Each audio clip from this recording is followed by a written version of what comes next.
नमस्कार दोस्तों, स्वागत है आपका मेरे चैनल राजस्थान जॉब अलर्ट पे। तो स्वागत है आपका फिर से, जय श्री श्याम।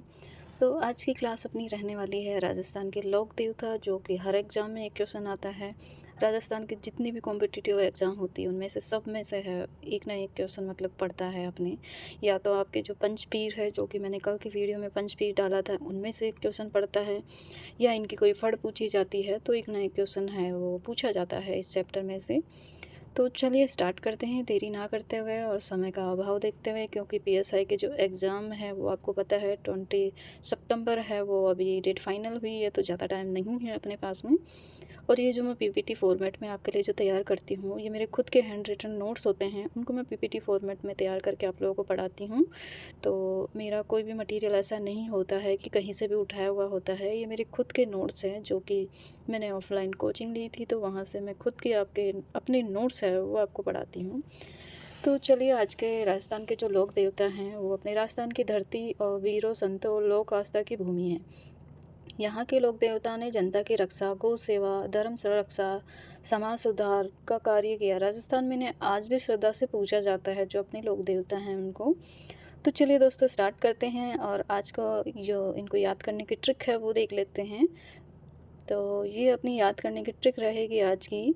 तो क्या अपन को कैसे याद करना है? रागो, रागो ते पा, रागो ते पा दे, रागो ते पा दे, मलहड़ कल्ला, मलहड़ कल्ला। तो आपको केवल एक ये लाइन याद करनी है और इससे आपको जितने भी अपने लोक देवता हैं वो सारे एक लाइन से आपको याद हो जाएंगे।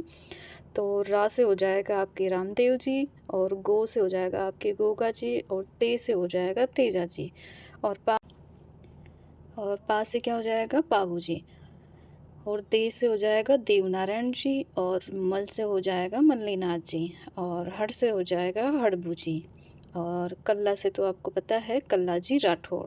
तो एक ही लाइन से आप देख सकते हो कि अपने जितने भी लोक देवता हैं वो सारे आपको याद हो जाएंगे। तो रागो ते पा दे, रागो ते पा दे, मलहड़ कल्ला, मलहड़ कल्ला, इस एक लाइन से आपको सारे हैं वो आपके लोक देवता आपको याद हो जाएंगे।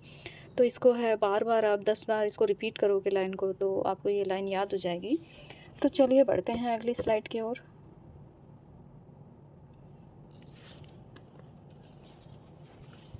तो अपने जो अगले लोक देवता हैं वो है बाबा रामदेव जी। बाबा रामदेव जी आपको पता है अपने रामदेवरा रुणेचा में हैं, और इसका जो मंदिर भी आप देख सकते हो, बाहर से रामदेव जी का मंदिर है वो आप देख सकते हो। जय बाबा रे। अपने राजस्थान के आपको जितनी भी गाड़ियाँ देखने को मिलेगी उसमें पीछे से हर जगह आपको ये देखने को मिलेगा कि जय बाबा रे।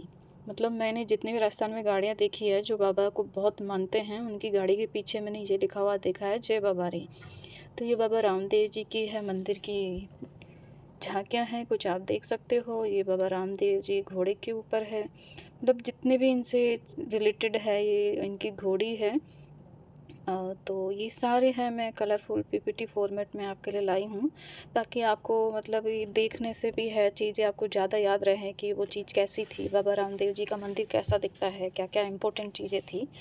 तो ये आपके लिए। तो आगे बढ़ते हैं अपन रामदेव जी का परिचय। तो कि जन्म इनका कहाँ हुआ है? रोणेचा जैसलमेर में, और जो इनके पिता हैं वो जयमल जी हैं, और माता है मैणा जी। तो पिता कौन है? अजमल, माता है मीणा दे। और समाधि स्थल कौन सा है दोस्तों? इनका समाधि स्थल रहेगा रामदेवरा पोखरण। तो पोखरण अपना कहाँ पड़ता है दोस्तों? तो पोखरण पड़ता है जैसलमेर के अंदर, और जो समाधि स्थल है वो है रामदेवरा पोखरण। और जो इनकी खास बातें अपनी रहेगी, इनकी जो विशेषताएं हैं, जो विशेष हैं, ये गरीबों के देवता हैं। पहली चीज़ तो ये गरीबों के देवता हैं, मतलब गरीब लोग ज़्यादा मानते हैं, मैंने तो मतलब सभी को मानते देखा है। और इसमें हिंदू मुस्लिम का कोई भेदभाव नहीं है, इनको जितना हिंदू मानते हैं उतना ही है वो मुस्लिम भाई भी अपने मानते हैं रामदेव जी को। तो हिंदू मुस्लिम एकता के प्रतीक हैं ये बाबा रामदेव जी, और इनको रामसा पीर के नाम से प्रसिद्ध हैं अपने रामदेव जी। और इनके जो महत्वपूर्ण तथ्य हैं, फैक्ट्स हैं, वो कुछ इस प्रकार हैं। तो इनका जो मेला है दोस्तों वो पड़ता है भाद्रपद शुक्ल द्वितीया को। द्वितीया में कौन सी? एकादशी को। तो इनका मेला भरता है दोस्तों भाद्रपद शुक्ल द्वितीया एकादशी को। और जो इनका घोड़ा है दोस्तों, जो इनका घोड़ा है वो, इनका जो वाहन है वो घोड़ा है। और इसके जो इनके जो इम्पोर्टेंट पॉइंट है अपन वो भी एक बार देख लेते हैं। तो रामदेव जी का है प्रमुख मंदिर है वो रामदेवरा जैसलमेर में है। और अगली स्लाइड में अपने आते हैं गोगा जी। तो अपने जो लोक देवता हैं वो अगले अपने हैं गोगा जी, जिनका परिचय अपन देख लेते हैं। और गोगा जी भी आप देख सकते हो कि घोड़े पे सवार हैं। और यहाँ पे मतलब गोगा जी का मंदिर और जो इनका स्थल है वो भी आप देख सकते हो। गोगा मेढ़े कतरिया धाम आप देख सकते हो ये पूरी स्लाइड। ये आप मंदिर का भी देख सकते हो कि कितनी भीड़ रहती है, कितने श्रद्धालु जाते हैं, कितने लोग मानते हैं। और ये देख सकते हो कि गोगा जी को हाथों में तलवार लिए हुए और भाला दोनों हैं। और ये श्री गोगा मेडी कतरियासर धाम की तस्वीर है। तो ये सारी मैंने आपके लिए अरेंज की है ताकि मतलब ये आपको नॉलेज के साथ साथ में है इनको कुछ एक्स्ट्रा आपको जानकारी मिल सके। तो गोगा जी का परिचय अपन देख लेते हैं दोस्तों। तो गोगा जी का जो जन्म है वो ददरेवा चूरू में है। गोगा जी का जन्म कहाँ हुआ है दोस्तों? ददरेवा चूरू के अंदर है वो गोगा जी का जन्म हुआ है। और इनके पिताजी का जो नाम है वो जेवर सिंह है। पिताजी का क्या नाम है दोस्तों? जेवर सिंह है। और माता जी है वो बाछल देवी है। तो पिता कौन है? जेवर सिंह और माता है बाछल देवी। और उनकी जो मुख्य विशेषताएं हैं वो अपन देखते हैं। तो इनको है दोस्तों सांपों के देवता के रूप में माना जाता है और पूजा जाता है तेजा जी को। और जाहर वीर गोगा जी के नाम से भी जाना जाता है। तो जाहर वीर आपको पता है गोगा जी को माना जाता है। ये इनकी दो चीज़ें मुख्य हैं। और आपको पता है कि पिता जेवर थे और जाहर वीर इनकी विशेषता हैं। ऐसे मतलब चीज़ों को एक दूसरे से कनेक्ट करके भी आप याद रख सकते हैं। तो ये सांपों के देवता हैं और जाहर वीर गोगा जी के नाम से भी जाने जाते हैं। और मुख्य महत्वपूर्ण जो तथ्य हैं दोस्तों इनके वो भी अपन देख लेते हैं। तो इनके महत्वपूर्ण तथ्य जो फैक्ट है वो ये है कि प्रमुख स्थल स्थल कहाँ पड़ता है इनका प्रमुख? तो वो है गोगामेड़ी हनुमानगढ़ में है। इनका जो स्थल है वो गोगामेड़ी हनुमानगढ़ के अंदर है। तो आपको ये चीज़ बहुत आसानी से याद रख सकते हैं दोस्तों। देखिए ये गोगामेड़ी मतलब गोगा जी और गोगामेड़ी कितना कनेक्ट हो रहा है ये दोनों एक दूसरे से। तो गोगामेड़ी कहाँ है? हनुमानगढ़ के अंदर है जो कि इनका प्रमुख स्थल है। और इम्पोर्टेंट फैक्ट देख लेते हैं मतलब एग्ज़ाम पॉइंट के हिसाब से। इनको मुख्य रूप से है दोस्तों गोगा जी की पूजा सांप काटने पर की जाती है। मतलब जिसको सांप ने काट लिया हो या फिर किसी की फुंकार भी लग गई हो तो गोगा जी के मंदिर में ले जाके है वो मतलब कुछ किया जाता है। वहाँ के जो भी बैठते हैं उनके मंदिर में कि यहाँ पे है वो सांप के काटने पर है वो ले जाया जाता है। और धूनी जो होती है वो कुछ होता है वहाँ पे वो किया जाता है। तो जो भी लोग मतलब गोगा जी को मानते हैं तो इनका जो धाम है वहाँ लेके जाते हैं सांप को काटने पर। ऐसा बोला जाता है कि वहाँ पर लेके जाने से जहर उतर जाता है। तो ऐसी है वो मान्यता है इस धाम की। तो अगले अपने जो रहेंगे दोस्तों तीसरे रहेंगे अपने लोक देवता तेजा जी। तेजा जी को भी देख सकते हो कि ये भी है वो घोड़े पे सवार है। और इनका जो आप मंदिर देख सकते हो ये मंदिर है और कुछ तस्वीर है जो आप आसानी से समझने में आसानी रहेगी आप लोगों के लिए। और तेजा जी का जो परिचय है दोस्तों, तेजा जी का जो जन्म है वो खरनाल नागौर के अंदर हुआ है। तो दोस्तों तेजा जी का जन्म कहाँ हुआ है? खरनाल नागौर के अंदर है वो जन्म हुआ है तेजा जी का। तो खरनाल कहाँ पड़ता है? नागौर के अंदर पड़ता है।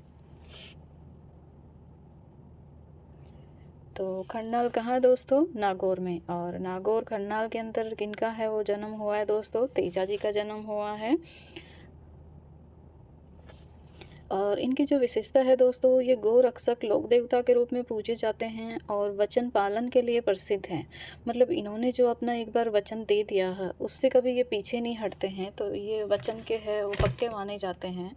और इनके जो महत्वपूर्ण तथ्य हैं वो कुछ इस प्रकार है। इनको सांप को वचन निभाने हेतु जीभ पर डसवाया। मतलब इनको सांप को वचन निभाने हेतु जीभ पर डसवाया था कि तो गायों की रक्षा के लिए है, ये पूरे मतलब लहूलुहान हो गए थे। इनके शरीर पर है वो एक भी है वो खाली मतलब जगह नहीं बची थी जहाँ से ये मतलब अपना वचन निभा पाए और सांप को है वो मतलब डसा पाए। तो सांप को श्राप लगा था दोस्तों, और ये है जलते हुए सांप को है वो मतलब निकाल लेते हैं, तो सांप ने इनको श्राप दिया था। मतलब उसको श्राप था सांप को कि तुमने मेरे को क्यों निकाला, मेरे को है इससे मुक्ति मिल रही थी जीवन से, ये मैं चाह रहा था। तो फिर तेजा जी ने कहा कि मैं वापस आऊँगा, मैं अभी गायों की रक्षा के लिए वचनबद्ध हूँ, तो वचन को निभा के आता हूँ, फिर आपको जहाँ डसना हो आप डस लेना। फिर जब ये गायों को बचा के युद्ध करके जब वापस आते हैं तेजा जी, तो जब सांप इनको बोलता है कि तुम पूरे लहूलुहान हो, तुम्हारे शरीर पे ऐसा कोई अंग, ऐसा कोई हिस्सा नहीं बचा है जहाँ पे मैं डस सकूँ। तब वीर तेजाजी महाराज जी कहते हैं कि आपको मेरी जीभ ऐसी है जहाँ पे मेरा कोई घाव नहीं है, तो आप मुझे वहाँ डस सकते हो। तो इसलिए है सांप को वचन निभाने हेतु जीभ पर डसवाया था तेजाजी महाराज ने। और तेजा जी के धान गांव-गांव में मिलते हैं दोस्तों। तेजा जी के धान कहाँ मिलते हैं? गांव-गांव में मिलते हैं।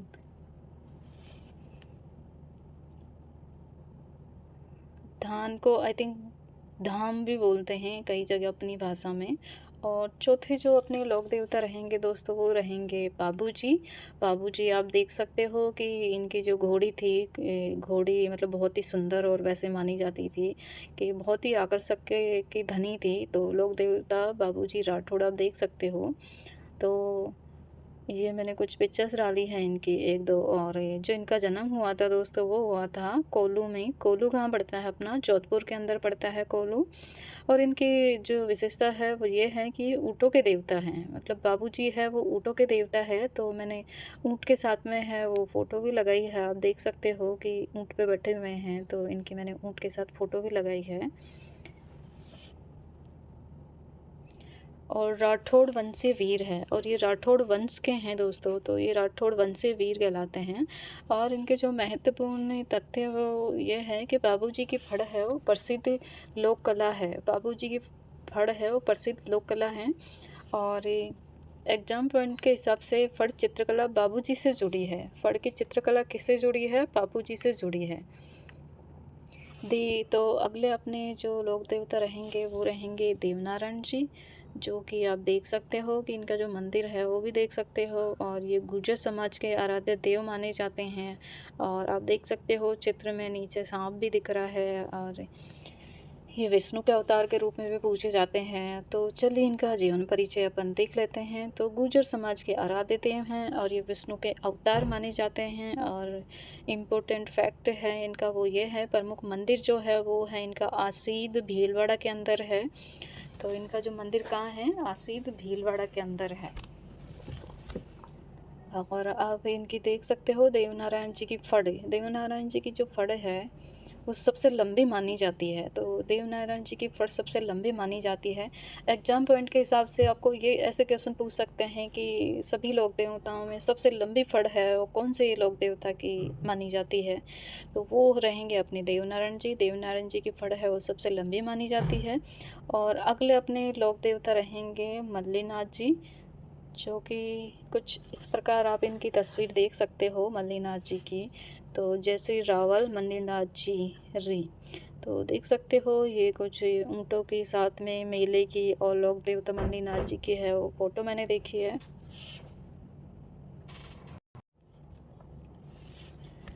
तो मल्लीनाथ जी है वो देख सकते हो। इनका जो जन्म है दोस्तों तिलवाड़ा बाड़मेर के अंदर है, मल्लीनाथ जी का जन्म हुआ था। और इनका जो मेला है दोस्तों ये पशु, और जो इनकी विशेषता है वो ये है कि पशु मेलों के देवता हैं ये। तो यहाँ पे है वो पशु मेला लगता है बाड़मेर के अंदर। और सॉरी बाड़मेर में नहीं लगता है, जो पशु मेला है तिलवाड़ा पशु मेला प्रसिद्ध है। तो यहाँ का तिलवाड़ा बाड़मेर पशु मेला प्रसिद्ध है।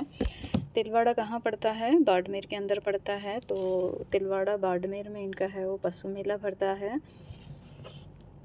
और अगले अपने लोक देवता रहेंगे वो दोस्तों रहेंगे हड़बू जी।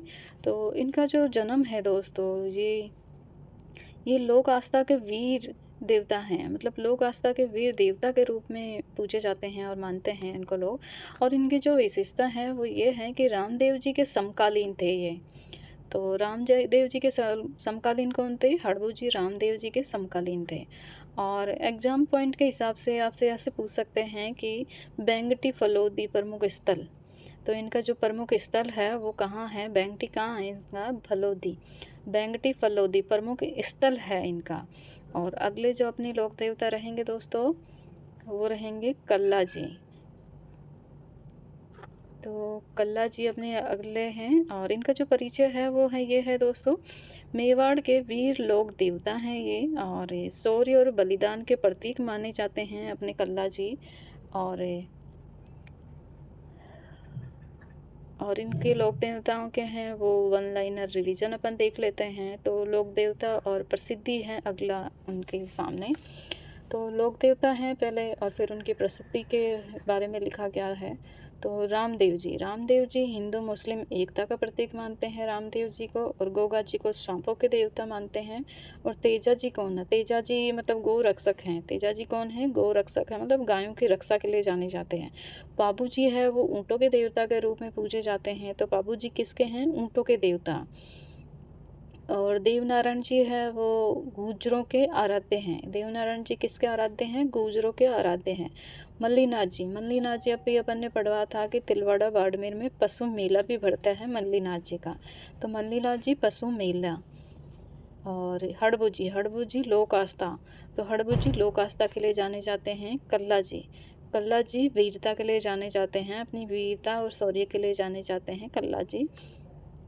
और इम्पोर्टेंट एग्ज़ाम क्वेश्चन अपन देख लेते हैं दोस्तों कि कैसे कैसे क्वेश्चन हैं वो वन लाइनर जैसे पटवारी वीडियो वगैरह में है वो पूछे जा सकते हैं। तो रामदेव जी का मंदिर ये आपको सबको पता होगा, रामदेवरा जैसलमेर।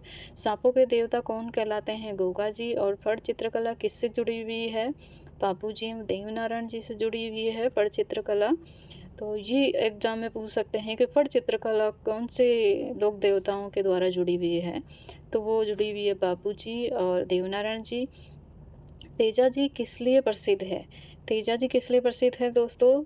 वचन पालन है, गौ रक्षा के लिए प्रसिद्ध है तेजा जी। ऐसे भी पूछ सकते हैं, इसको उल्टा भी पूछ सकते हैं कि वचन पालन एवं गौ रक्षा के लिए कौन से लोक देवता प्रसिद्ध हैं? तो वो अपने हो जाएंगे तेजा जी। तो दोस्तों ये थे मेरे आज के जो जितने भी लोक देवता थे उनके बारे में मेरे आज के लेक्चर।